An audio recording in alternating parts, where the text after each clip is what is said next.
La mouche. Et si je vous disais que le Coran mentionne un défi, je dis bien un défi, que la science moderne ne peut toujours pas relever. Un défi lancé à toute l'humanité pour recréer l'une des créatures les plus petites et les plus méprisées, la mouche. Allahu Akbar. Dans la sourate Al-Hajj, verset 73, Allah dit: ce que vous invoquez en dehors d'Allah ne saurait même pas créer une mouche, quand bien même ils s'uniraient tous pour cela. Et si la mouche leur dérobait quelque chose, ils ne pourraient le lui reprendre. Aujourd'hui, nous savons que la mouche est bien plus qu'un simple insecte. Elle est équipée, écoutez, de capteurs chimiques, d'un système de vol ultra complexe, Dieu composé de milliers de facettes. Et surtout, elle digère sa nourriture à l'extérieur de son corps en la transformant chimiquement. Allahu Akbar. Une fois que la mouche a pris quelque chose, il est scientifiquement impossible de le récupérer dans son état original. Un fait invisible à l'œil nu, inconnu à l'époque, mais cité dans le Coran, Allahu Akbar, il y a plus de 1400 ans, et vous voulez encore douter. Même avec la biotechnologie, les laboratoires et les machines les plus avancées, aucun être humain, je dis bien aucun être humain n'a pu créer une mouche. Ce verset est bien plus qu'une simple image. C'est un rappel puissant de la grandeur du Créateur, Allah, et de la faiblesse de l'homme que nous sommes face au secret de la vie. Combien d'autres merveilles de la création nous échappent encore? Et si une simple mouche suffit à défier notre science, que dire du reste de l'univers? Et vous doutez encore de la puissance d'Allah, créateur de l'univers tout entier? Qu'en pensez-vous? Mettez en commentaire. Est-ce que Jésus est Dieu? J'ai envie de répondre à ça avec un passage dans la Bible. Philippe intervint et dit à Jésus: Seigneur, montre-nous le Père et cela nous suffit. Et quoi, lui répondit Jésus, après tout le temps que j'ai passé avec vous, tu ne me connais pas encore, Philippe. Celui qui m'a vu a vu le Père. Comment peux-tu dire, montre-nous le Père? Ne crois-tu pas que je suis dans le Père et que le Père est en moi? Ce que je vous dis, je ne dis pas de moi-même. Le Père demeure en moi et c'est lui qui accomplit ainsi ses propres œuvres. Croyez-moi, je suis dans le Père et le Père est en moi. Assalamu alaikum, bonjour à tous et à toutes. Dans le respect, bien sûr. Mon cher ami, tu oses prendre Jean 14 à partir du verset 8 au verset 11 pour justifier la divinité de Jésus. Mauvaise nouvelle pour toi. Ça passe pas. Parce que Jean qui a écrit toutes ces écritures, dans sa conclusion, il dit, Jean chapitre 20, verset 31, qu'il a écrit toutes ces choses afin que vous sachiez que Jésus c'est le Christ, Fils de Dieu, et ainsi que vous ayez la vie en son nom. Il n'a pas dit, il a écrit toutes ces choses afin que vous sachiez que Jésus c'est Dieu. Mais comme vous êtes des grands négateurs, je vais te donner un enseignement chirurgical, Inch'Allah. Et avant cela, je vais te lire Ésaïe chapitre 28 à partir du verset 9 au verset 10. À qui veut-on enseigner la sagesse? À qui veut-on donner des leçons? Est-ce à des nouveaux-nés qui viennent d'être sévrés, qui viennent de quitter la mamelle? Car c'est précepte sur précepte, précepte sur précepte, un peu ici, un peu là-bas. Osée chapitre 4, verset 6, Jésus dit, « Mon peuple périt par faute de connaissance. » Alors, je vais te relire ton verset, mais on va aller au verset 6, puis on va remonter, Inch'Allah. Jean chapitre 14, à partir du verset 6, Jésus lui dit, « Je suis le chemin, la vérité et la vie. Nul ne vient au Père que par moi. » Au verset 7, « Si vous me connaissiez, vous connaîtrez aussi mon Père. Et dès maintenant, vous le connaissez et vous l'avez vu. » Au verset 8, Philippe lui dit, « Seigneur, montre-nous le Père. » Et cela nous suffit. Verset 9, Jésus lui dit, « Il y a si longtemps que je suis avec vous et tu ne m'as pas connu. » Philippe, Jésus s'exclame là, « Celui qui m'a vu a vu le Père. Comment dis-tu, montre-nous le Père? » Au verset 10, « Ne crois-tu pas que je suis dans le Père et le Père en moi et en moi? Les paroles que je vous dis, je ne les dis pas de moi-même. Et le Père qui demeure en moi, c'est lui qui fait les œuvres. » Maintenant, celui qui m'a vu a vu le Père, Jésus a dit. Comme vous dites, Jésus est Dieu. Dieu a quelle couleur? Dites-nous. Celui qui touche Jésus a touché Dieu? Dieu est-il esprit ou physique? Dieu est esprit. On va continuer, mon tonton. Celui qui frappe et tue Jésus a tué Dieu. Celui qui frappe et tue Jésus a tué Dieu. Deutéronome ici, chapitre 32, à partir du verset 39. Dieu ne meurt pas. Ésaïe chapitre 42, verset 8. Dieu ne meurt pas. Actes chapitre 5, verset 30 au verset 31. Jésus est mort. Jésus est mort. Est-il toujours Dieu? On avance, mon cher ami. Je vais maintenant t'expliquer ces versets-là, parce que j'ai essayé de t'amener dans le raisonnement. Que veut dire qui m'a vu a vu le Père? Prends ta Bible. Jean chapitre 5, verset 36 au verset 37. Et le Père qui m'a envoyé a rendu lui-même témoignage de moi. Vous n'avez jamais entendu sa voix. Vous n'avez point vu sa face. 1 Jean chapitre 4, verset 12. 1 Timothée, chapitre 6, verset 16, autant pour moi. Qui seul possède l'immortalité, qui habite une lumière inaccessible, mais tout le monde était accessible à Jésus, non? Que nul homme n'a vu, ni ne peut voir, à qui appartiennent l'honneur et la puissance éternelle. Amen. Exode chapitre 33, verset 20. Genèse chapitre 6, verset 43 au verset 46. Voilà clairement, les explications sont données. Personne ne peut voir ni toucher Dieu. Alors, lorsque Jésus s'exprime là, il veut clairement vous faire comprendre quoi? Voir Dieu, c'est pas dans le sens de l'apercevoir. Parce que vous avez aperçu Jésus. Non, non, non, non, non, non. C'est plutôt dans le sens de le connaître à travers ses prophètes qu'il envoie. Le connaître à travers ces prophètes qu'il envoie, en d'autres termes, ses ambassadeurs. Je vous prends un exemple. Moi, je suis Camerounais. Le pays dans lequel je suis ressortissant se trouve en Afrique. Lorsque je vais à l'ambassade du Cameroun en France, en Belgique, bien sûr que je suis allé au Cameroun parce qu'ils sont les représentants du Cameroun. Mais si cette ambassade prend feu, est-ce que c'est le Cameroun qui est en Afrique qui a pris feu? Non. Réfléchissez et revenez à la vérité. Assalamu alaikum, au revoir, et je suis désolé. Je demande des excuses vis-à-vis de toutes les personnes qui ont été heurtées par la vidéo. Cela ne fut pas mon intention est justement de vous apporter la lumière. Car Jésus, car Adam, notre ancêtre, jusqu'à Mohammed, paix et salut sur lui, eux tous étaient des musulmans. Voilà encore, vous venez d'échouer dans l'évangile des gens. Cherchez autre chose, Inch'Allah, on va toujours vous donner des enseignements, nous les musulmans, tout simplement. Pas pour vous rivaliser, pas pour vous humilier, mais pour que vous puissiez rejoindre le chemin de la droiture qui est l'islam, le chemin de toute la création d'Allah. Au revoir, assalamu alaikum. Ceux qui ont fait du tort à eux-mêmes, les anges enlèveront leurs âmes en disant « Où en étiez-vous à propos de votre religion ?» Nous étions impuissants sur terre, dirent-ils. Alors les anges diront « La terre d'Allah n'était-elle pas assez vaste pour vous permettre d'émigrer ? Voilà bien ceux dont le refuge est l'enfer. Et quelle mauvaise destination ! À l'exception des impuissants, hommes, femmes et enfants, incapables de se débrouiller et qui ne trouvent aucune voie, à ceux-là, il se peut qu'Allah donne le pardon. Allah est clément et pardonneur.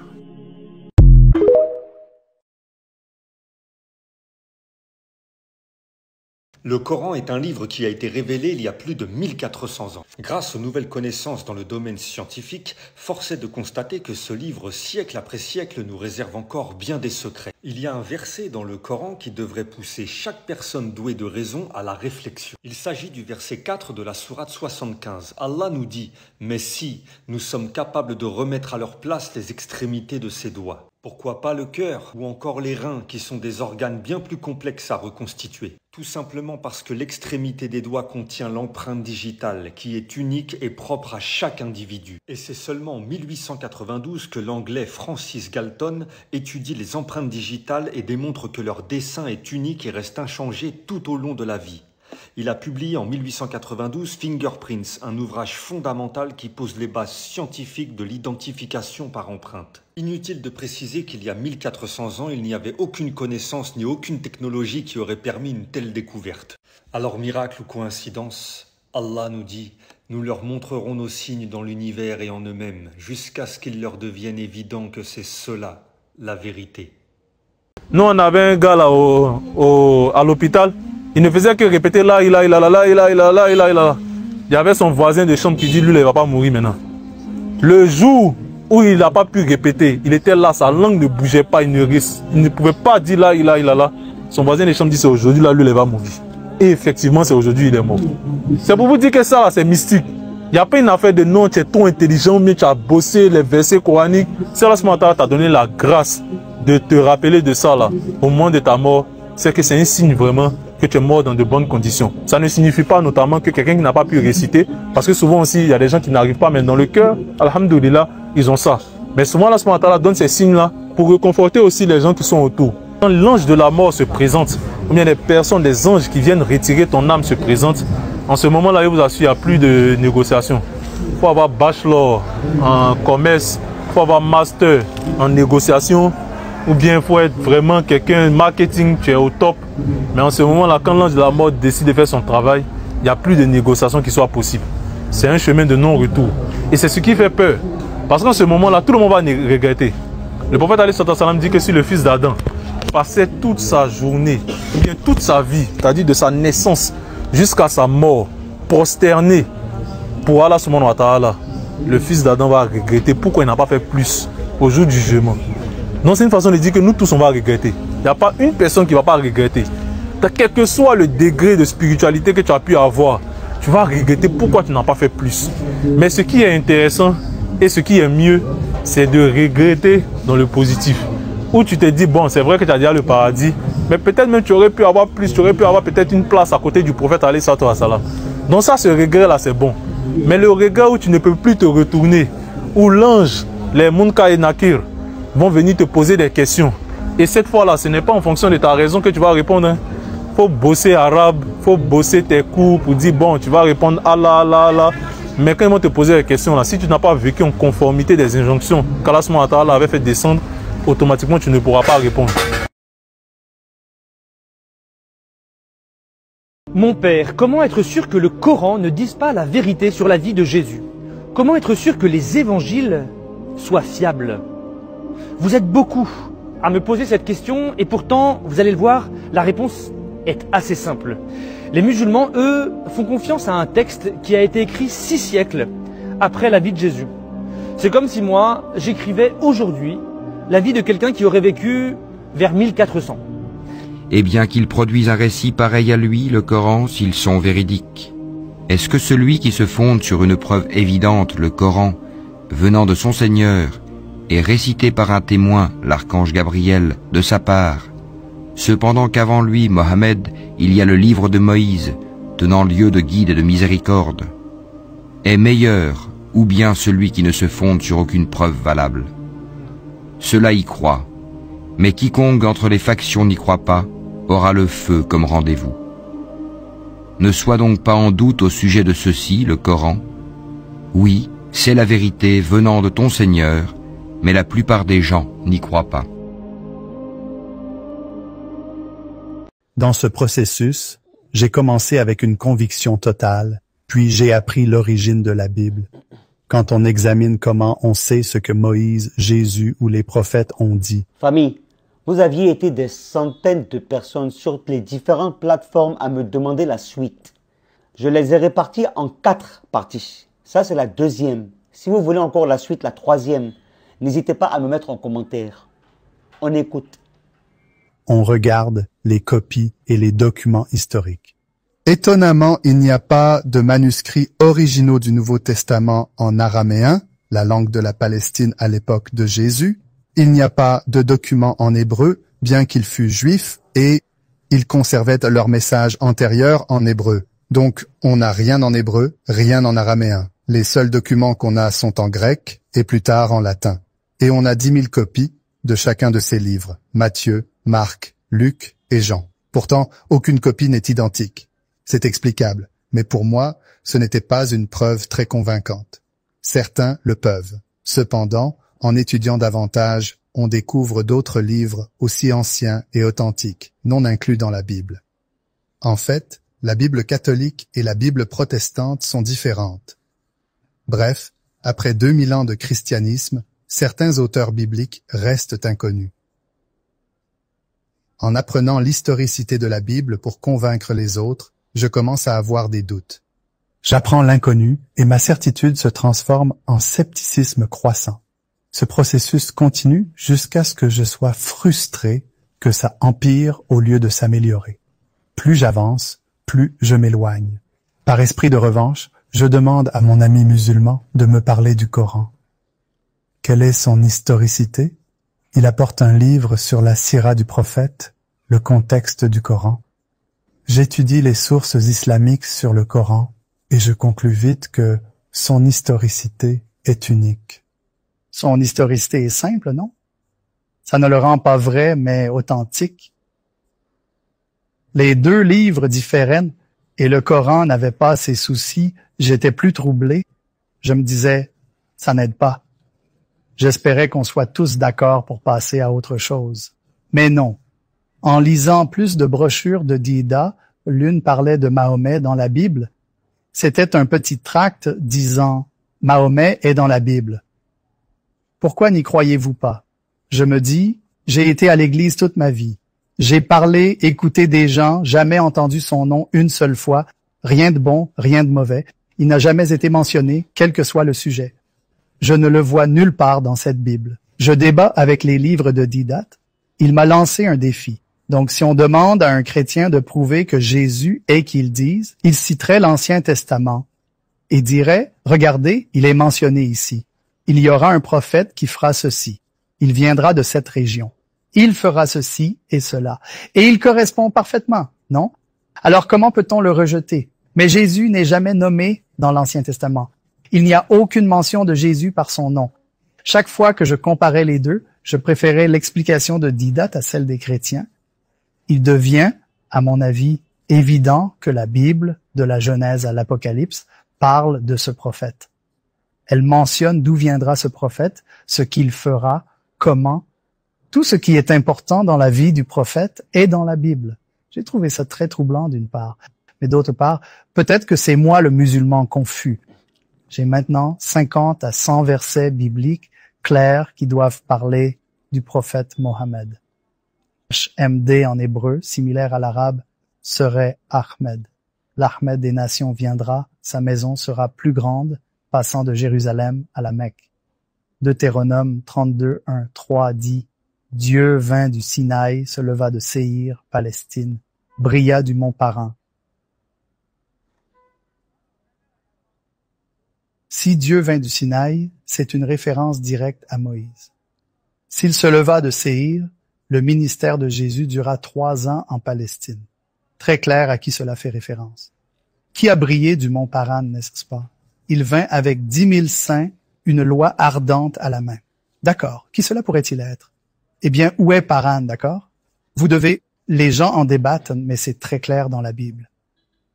Abraham emmena Agar et Ismaël dans le désert de Paran, où il devint archer. Alors, où se trouve Paran? La Mecque. D'où vient le prophète? Paran. Est-il venu avec 10 000 saints et une loi de feu? Oui.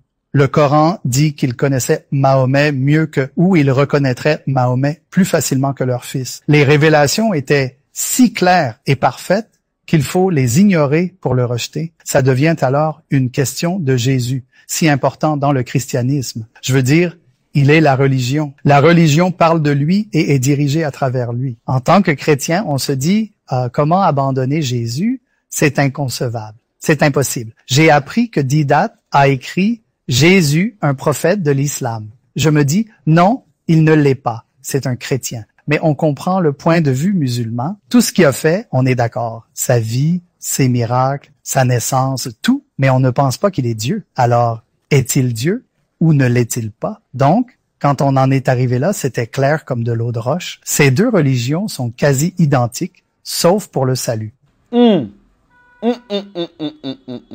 Bon, ça c'était la deuxième partie, famille. Qu'est-ce que vous pensez? Mettez en bas. Et puis en même temps, si vous voulez la suite, aussi mettez en bas. Bisous. Comment accède-t-on au paradis? Est-ce en croyant que Jésus est Dieu et mort pour nos péchés et qu'il a payé le prix et qu'on va au ciel? Ou est-ce la vision musulmane, un seul Dieu et le tawhid comme salut? Vous-même, vous avez entendu. Il a posé 2 questions qui sont très importantes. Maintenant, vu que vous avez tous demandé la suite là c'est la 3e partie. Ça y est, c'est tellement intéressant, je vous laisse écouter. J'ai simplement lu les paroles de Jésus. La Bible dit: le Père est plus grand que moi. Moi, Jésus, je ne fais rien de moi-même. Pourquoi m'appelles-tu bon? Seul le Père est bon. Donc, je lis Jésus ainsi. Il semble le nier encore et encore. Pourquoi ferait-il ça, hein? Pourquoi cela arrivait-il? L'excuse est qu'il n'était pas temps de se révéler. On lui a souvent demandé: qui êtes-vous? Pourquoi êtes-vous là? Il répondait: prophète, rien de plus. Notre Père aux cieux, sur la croix. Mon Dieu, pourquoi m'as-tu abandonné? Tout ça criait: je ne suis pas Dieu, non? Sans apologétique, c'est clair. Non, je ne le suis pas. J'ai fini par croire que la Bible m'ordonnait de suivre Mahomet. Je suis allé à une mosquée à Denton où j'étudiais et je m'y suis présenté. À ce moment-là, je vivais une vraie révélation intérieure. Personne d'autre que moi ne savait ce qui se passait dans ma tête, mais j'ai décidé que je voulais devenir musulman. Je n'ai même pas prévenu mon ami. Je suis allé directement à la mosquée. J'en ai trouvé une à Denton et j'ai essayé d'ouvrir la porte. Elle était fermée à clé. Comment avez-vous prononcé votre shahada? Donc, voilà, je suis à la mosquée. Elle est fermée. Je m'assieds sur le trottoir en me demandant quoi faire. Attendre quelqu'un ou partir? J'hésite. Je n'y suis pas resté plus de 5-10 minutes max. Une voiture arrive, vous voyez? Je me dis: super, quelqu'un est là. Il sort et demande: je peux vous aider? Je réponds: oui, je veux devenir musulman. Il ouvre, c'était l'heure de la prière, il m'invite à entrer. Ils sont ravis et me demandent: connaissez-vous ceci et cela? Je réponds: je ne connais pas les piliers de l'islam. Je sais juste que ces 2 religions sont identiques, sauf pour le salut, la Trinité ou le Tawhid. Je suis convaincu que le Tawhid est vrai, donc je suis là. Je veux devenir musulman. J'ai prononcé ma shahada. Ils m'ont laissé partir avec un livre en anglais, le halal et le haram. C'est une histoire intéressante. J'avais ma future femme depuis 34 ans à l'université. On n'était pas mariés. On attendait que je sois diplômé pour se marier.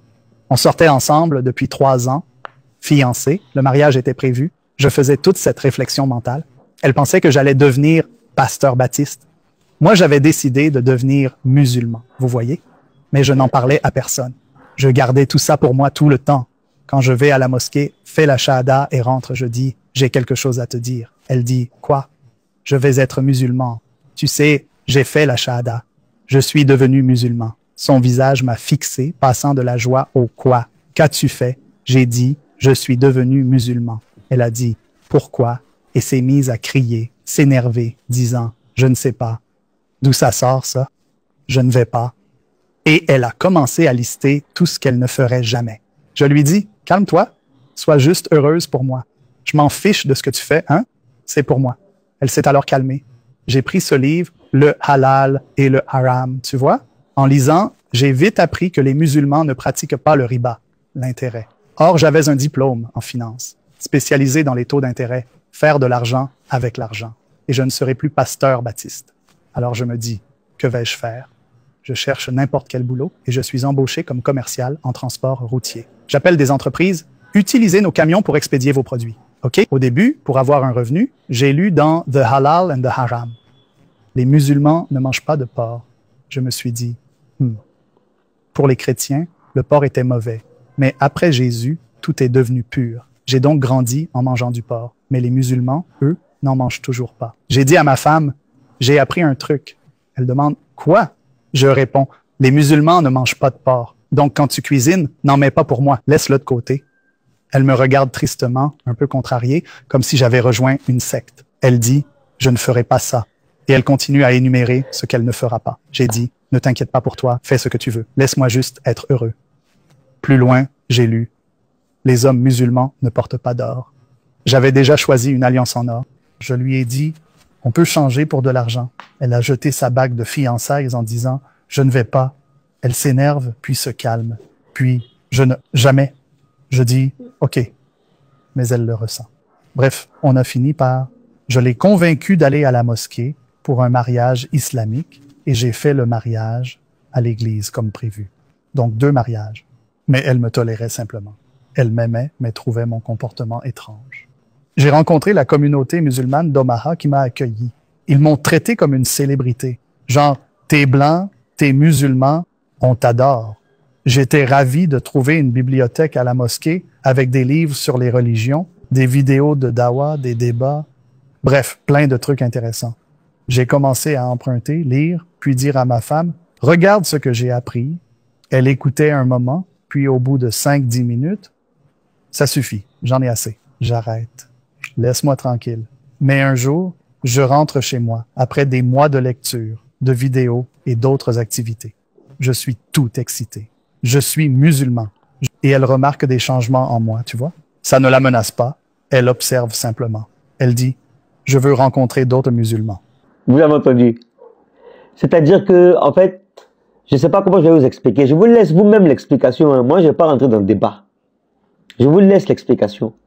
Mais ce qui est sûr, là, la 4e partie qui va venir ici, là, à Taman, c'est là même, c'est là où vous avez lu les mêmes.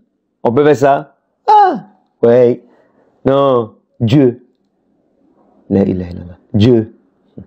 Au revoir.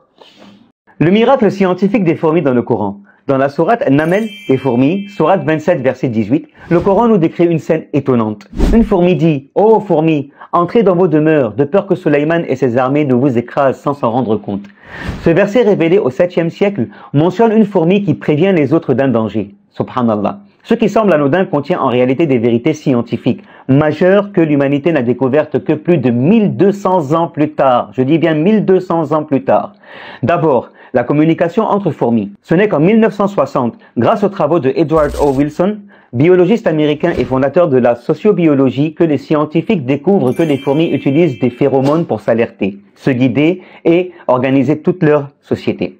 Dans son ouvrage de Ants, les fourmis, qui compte 732 pages, Wilson et Bert Holdobler abordent plusieurs grands concepts tels que la communication chimique chez les fourmis, l'organisation sociale complexe des fourmis, la hiérarchie et la division du travail dans les colonies, les stratégies de suivi des fourmis, le comportement collaboratif et la coopération entre individus.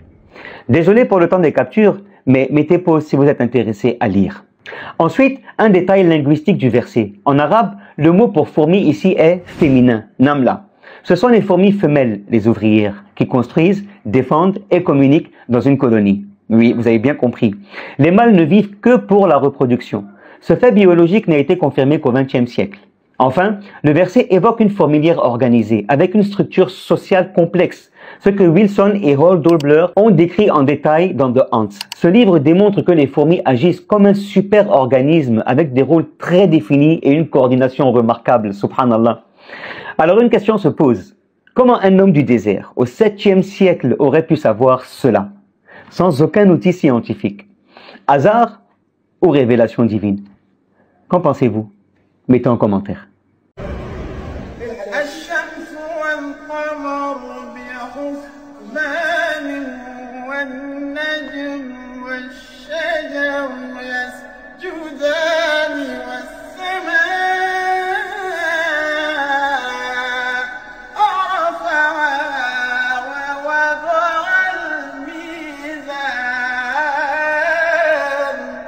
Muchos hermanos africanos que recitan así. ¿De qué país son? Que les pasteurs ne comprennent pas. Je donne encore une autre parole du Christ. Dans la Bible, dans Jean chapitre 8, verset 40. Okay. Jésus dit aux Juifs, pourquoi cherchez-vous à me faire mourir? Moi, un homme qui vous ai dit la vérité que j'ai attendue de Dieu. Jésus dit, moi, un homme. Il est un homme, un être humain. Et le même Paul qui l'a cité, dans 1 Timothée chapitre 2, verset 5, Paul dit ceci. Il y a un seul Dieu et un seul médiateur entre Dieu et les hommes, Jésus-Christ, homme. Jésus-Christ est un être humain comme nous, mais il est supérieur à nous parce que c'est un messager de Dieu, un prophète de Dieu. Et la Bible nous dit, dans Osée chapitre 11, verset 9, Dieu lui-même dit, je ne suis pas un homme. C'est-à-dire, si vous voyez un être humain, il n'est pas un homme pour mentir. Il n'est pas un homme pour mentir, ni un homme pour se repentir, même pour manger. Il n'est pas un homme.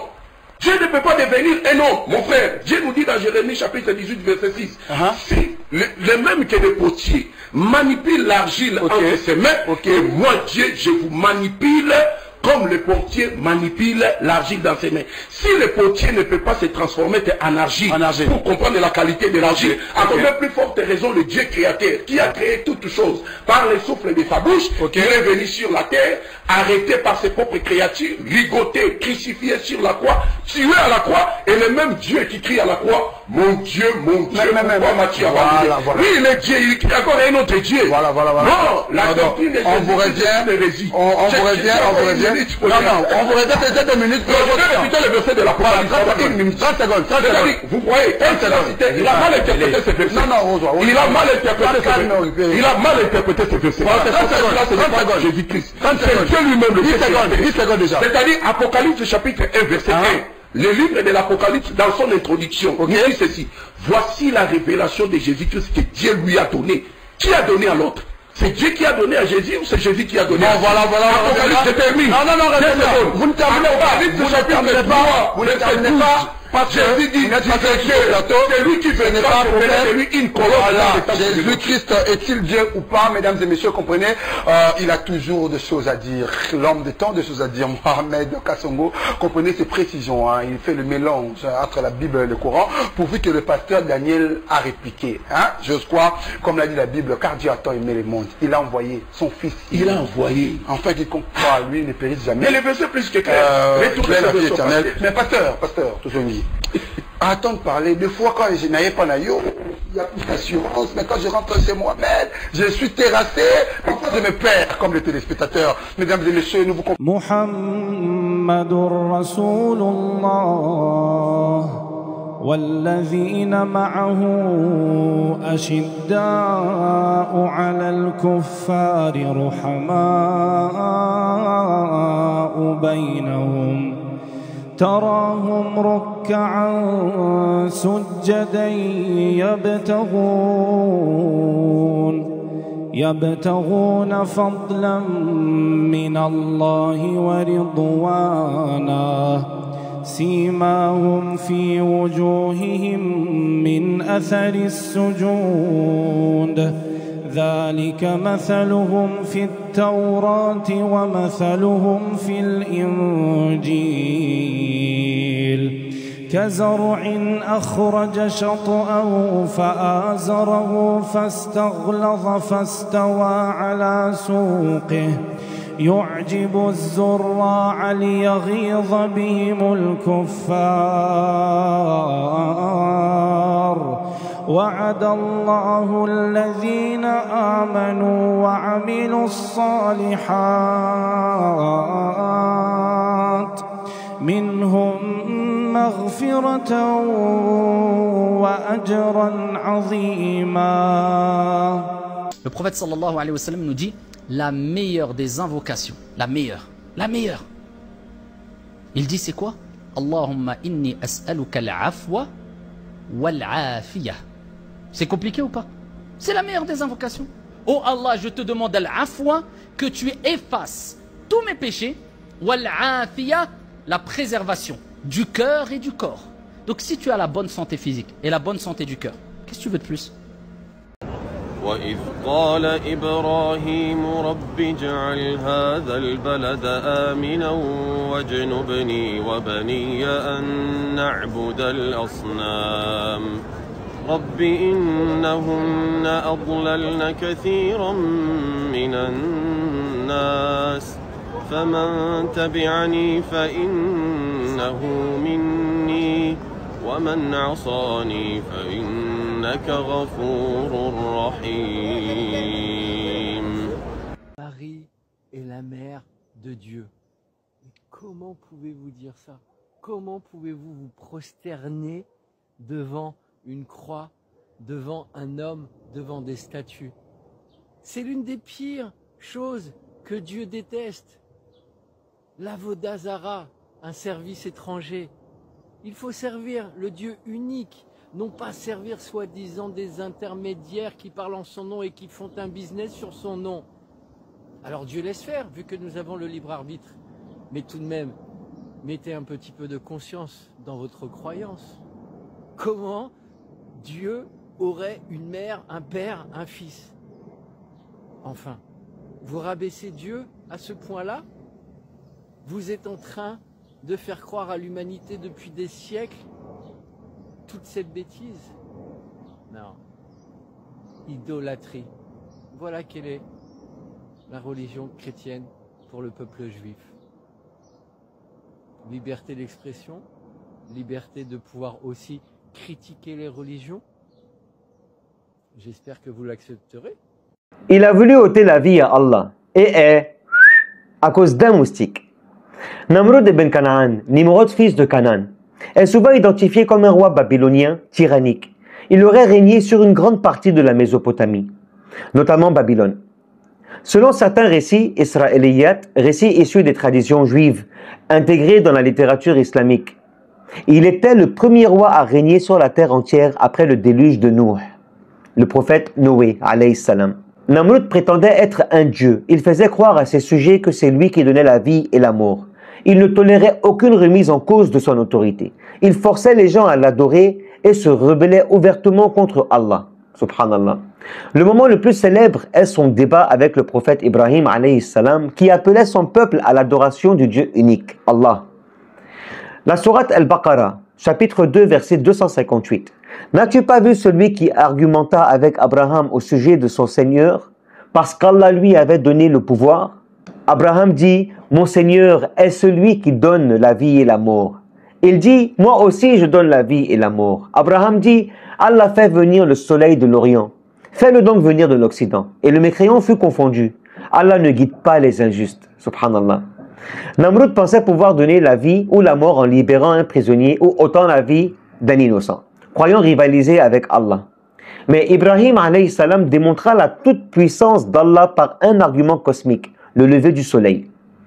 Namrud fut incapable de répondre et se ridiculisa devant ses sujets.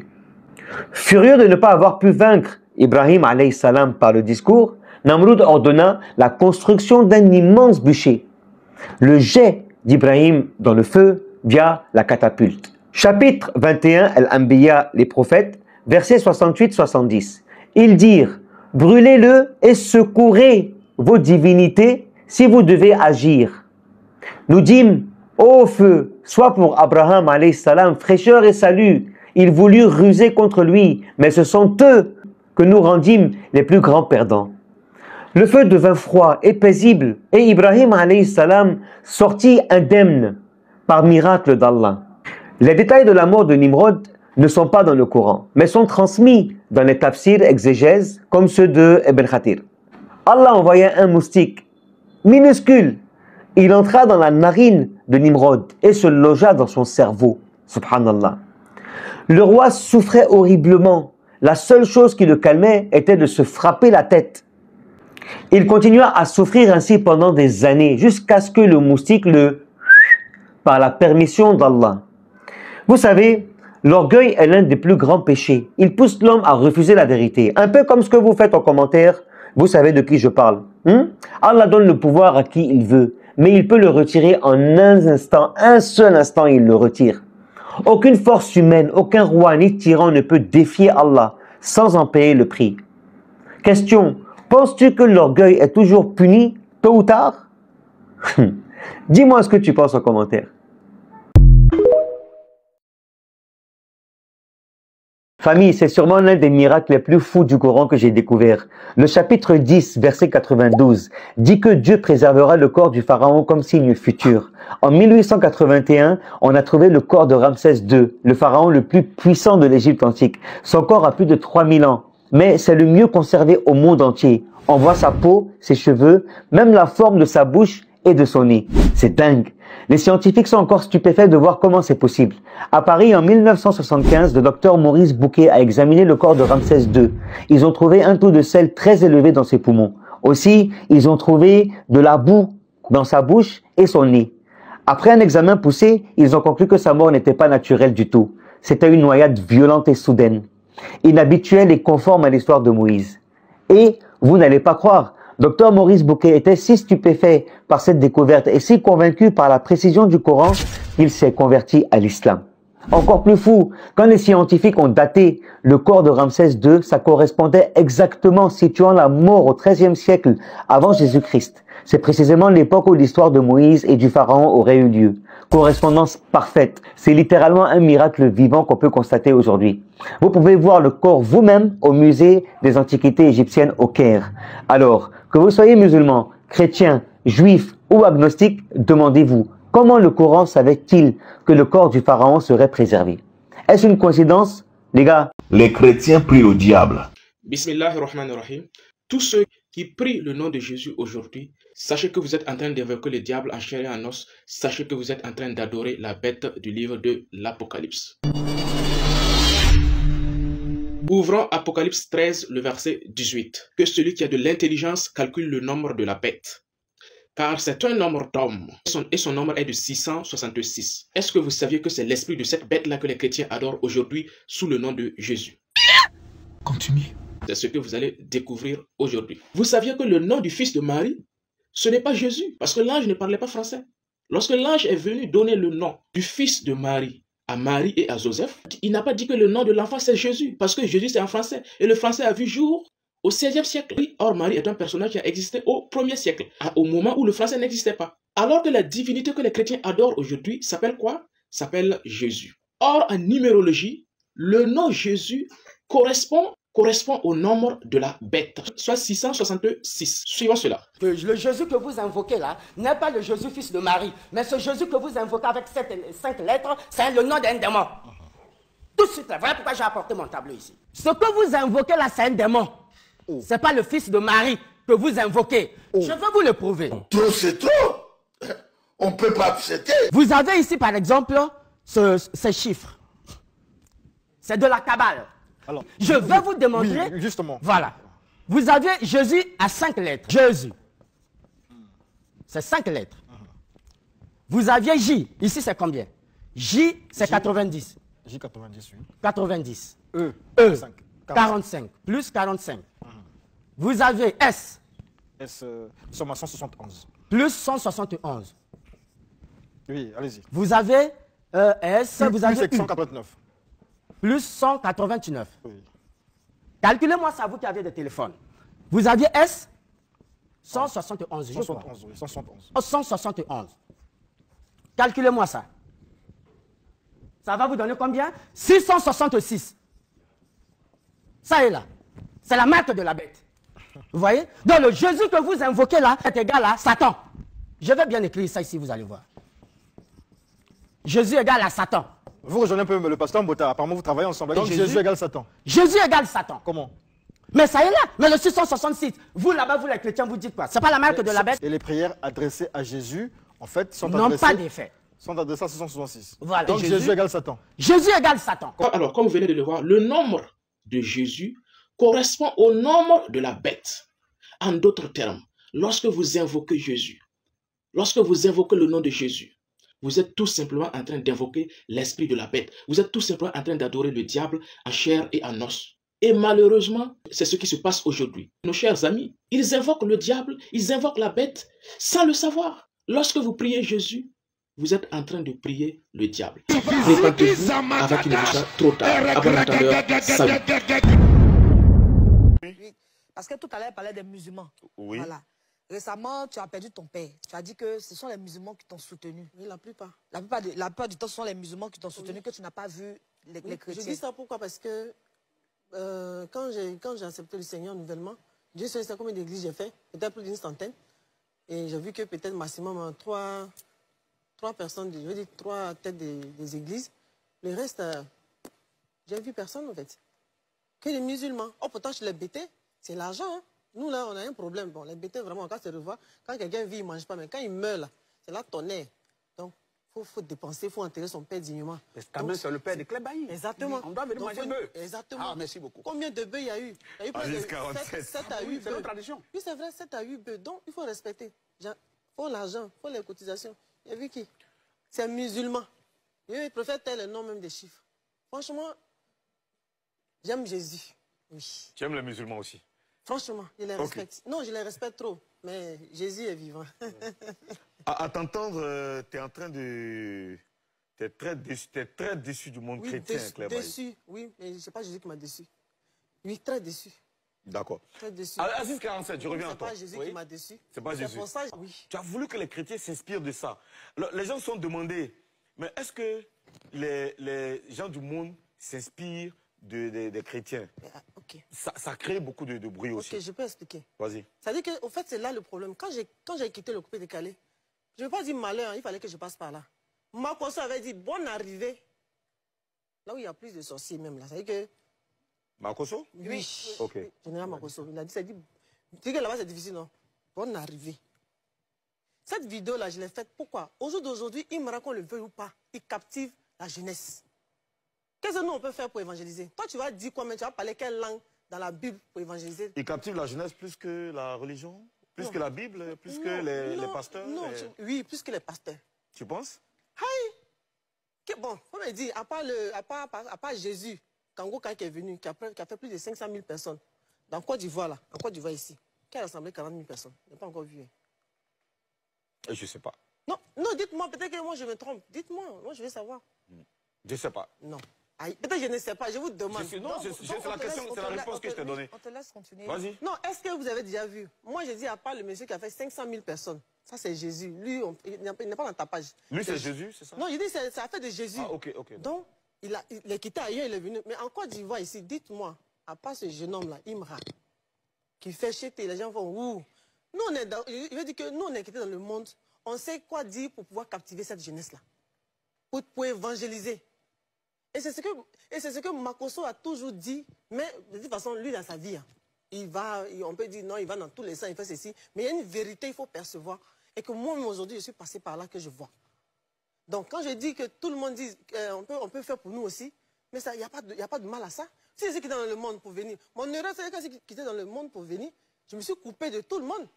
Mais c'est l'erreur que j'ai faite. Parce que dans la Bible, ça veut dire que oui. De tes anciens amis? Mes anciens amis, venir, on va dire, partir dans leurs concerts et tout ça. Mais non, ça veut dire que je me suis trompé. La seule chose que j'ai dit, je ne peux pas faire, c'est me dénuder. Aller peut-être dans boîte de nuit, dans maquis. Déjà, même dans un reportage, ils sont choqués. D'ailleurs, on va dans maquis, en train d'évangéliser, on dit que là, il est venu et retourner. Ils voient tout de travers. Alors, donc, pour dire quoi? Oui, vas-y, termine. Okay. Pour dire quoi? Ce que j'ai dit, que les gens sont mélangés ou pas, une chose est sûre, j'ai dit, nous, les chrétiens.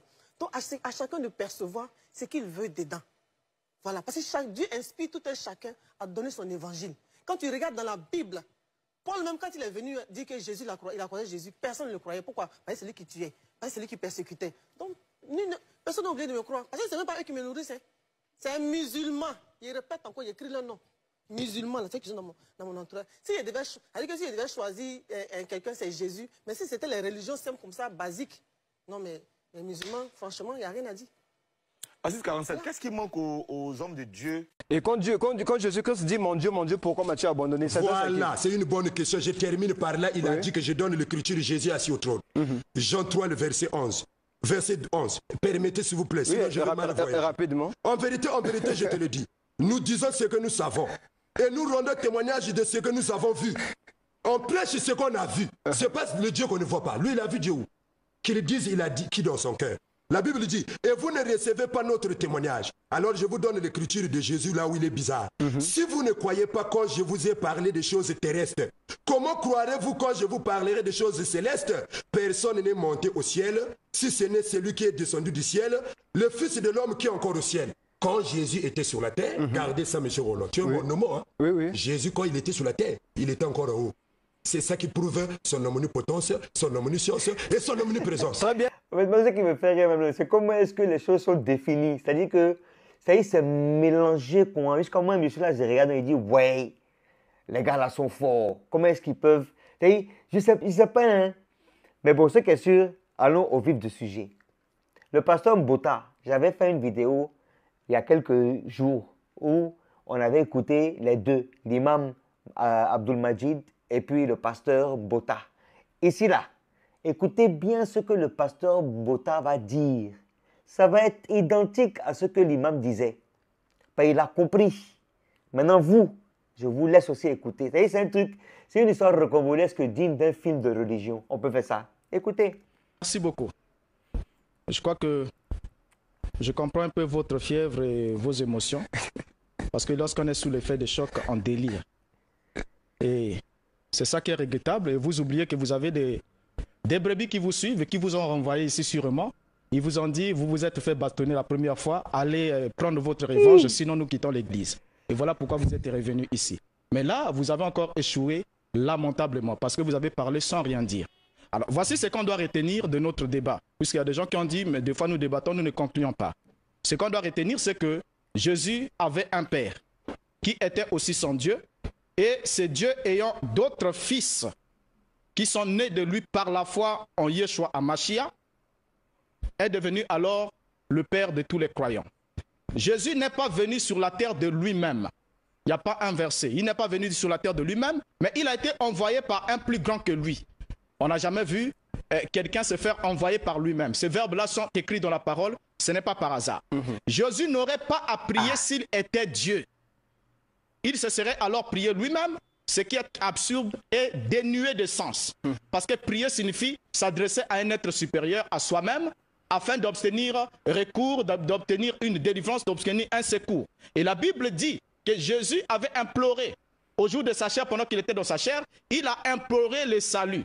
Il a adressé des prières avec supplication et des larmes à celui qui pouvait le sauver de la mort. Et il a été exaucé à cause de sa piété. Lisez le livre des Hébreux. Il a été exaucé à cause de sa piété. Donc s'il a été exaucé, c'est qu'il y a quelqu'un qui est suprême à lui, qui a agréé sa prière et qui a fait qu'il puisse être exaucé. Alors, Jésus n'aurait pas à prier, et je peux même vous le dire en lingala si le français vous semble difficile. Zambe asambe la kate. Akosambe la nani. Poyaza oyaza likolo kolekanyoso. Alors, retenez cela. Donc, Jésus ne pouvait pas être Dieu et prier, ce qui est dénué de sens. Et s'il était Dieu, alors il ne saurait plus être mon frère. S'il était Dieu, il ne saurait plus être mon frère, car je suis humain dans la chair et fils de Dieu par la foi en Yeshua HaMashiach. Alors le fait pour lui d'être Dieu fera qu'il soit totalement différent de moi. Donc la Bible établit clairement un fossé insurmontable, infranchissable entre Dieu et Jésus. Alors quand Jésus prie à Gethsemane, prenez ça encore pour aller faire des recherches. Lorsqu'il prie à Gethsemane, lorsqu'il voulait éviter la coupe de la mort, mais à la conclusion, il a dit, Père, que ce ne soit pas ma volonté qui soit faite, mais que ta volonté soit faite. Donc sa volonté est différente de celle de son Père. S'il était lui-même Dieu, et ce serait complètement incompatible. Alors, il ne s'agit pas ici de lui-même. Il a dit, le Fils ne fait rien par lui-même. Jean chapitre 5, le verset 29. Le Fils ne fait rien par lui-même, il ne fait que ce qu'il va faire au Père. Et il a dit qu'il ne fait rien par lui-même. Donc il ne peut pas sauver par lui-même. Il ne peut pas guérir par lui-même, il ne peut rien faire par lui-même. Il ne fait que ce qu'il va faire au Père. Et tout ce que le Père fait, le Fils le fait pareillement. Il est même dit encore que Dieu seul connaît l'heure H de la fin du monde. Il a dit ça, aucun ange du ciel ne le connaît, même ni le Fils aussi ne le sait pas, mais le Père a réservé ça pour lui seul, dans sa propre autorité. Alors si Jésus est Dieu, il devait être omniscient, il devait connaître toutes choses. Il devait savoir à quel moment la fin du monde viendra. Il ne l'a jamais dit à ses disciples. Ça, ce sont des fabrications qui sont totalement récentes. Vous ne trouverez pas un seul disciple dans la Bible qui a reçu le Saint-Esprit et qui s'est mis à adorer Jésus. L'apôtre Paul dit, je fléchis mes genoux devant le Père. Et il a précisé que Dieu est le chef de Christ. Et dans 1 Corinthiens 15, si je peux vous déballer tous ces versets-là, il a dit qu'à la fin, quand Christ aurait fini d'assujettir toutes choses sous ses pieds, le Fils lui-même sera soumis à celui qui lui a soumis toutes choses. Il est encore écrit, lorsqu'il dit « toute chose m'a été soumise », il est évident que celui qui lui a soumis toutes choses est accepté. Alors sur la croix, il lance ces cris de détresse. « Oh mon Dieu, pourquoi m'as-tu abandonné ?» Il ne s'est pas abandonné à lui-même. Donc vous prêchez un Jésus qui est un vrai clown, qui fait du scénario, il est Dieu, il se fait passer pour celui qu'il n'est pas, il adresse la prière à lui-même et c'est une confusion totale. Donc retenez cela en partant pour que vous fassiez encore des cours. Lorsqu'il est dit ici dans la parole, Dieu était en Christ, c'est par inspiration. Dieu était en Christ par inspiration, c'était la source qui inspirait et Jésus était en Dieu par la foi. Moi aussi je suis en Dieu par la foi, comme vous pouvez entrer aussi en Dieu par la foi en Christ. Donc ici, là, il n'y a pas de confusion à confondre, il n'y a pas d'élément à confondre entre Jésus et Dieu. Il a dit, il a un Dieu, et vous adorez un Dieu qui a un Dieu, vous êtes idolâtre, parce que vous violez le premier commandement. Jésus avait un Dieu qui était sans père, et il ne peut pas être son propre père. Il avait un Dieu et il n'était pas Dieu. Donc c'est ce que vous devez retenir. Vous avez compris? Hein? Lui-même qui est en train de dire le contraire là. Regardez aujourd'hui. Hein. Regardez aujourd'hui. Dieu, il y a les écrits qui sont là. Tout est écrit. On va aller se casser la tête à aller chercher des choses ou bien commencer à s'imaginer des choses juste parce que les gens ont dit que non. Les gars, Allahu Akbar. Les frères, dites Amen. Dites Amina. C'est ça. C'est ça la force. C'est ça la force. Vous avez vu maintenant, non? Vous avez demandé que je vous fasse vidéo de ça là. Vous avez vu, vous avez entendu. Si vous n'avez pas compris ce que le pasteur Mbota a dit là, pardonnez. Revenez là-dessus encore. Et puis réécoutez. Vous allez comprendre que c'est un sens logique. Dans le sens du terme logique. C'est-à-dire, c'est... Les gars, au revoir. La vie là. C'est ça. Il faut faire travailler ça. C'est-à-dire, on n'a qu'à sortir des émotions. On n'a qu'à travailler ça. C'est tout ce que Dieu nous a donné qu'il n'a pas donné à beaucoup d'êtres. Il nous a donné une tête pour aller réfléchir, pour lire, pour comprendre. Donc, c'était ça. Bisous.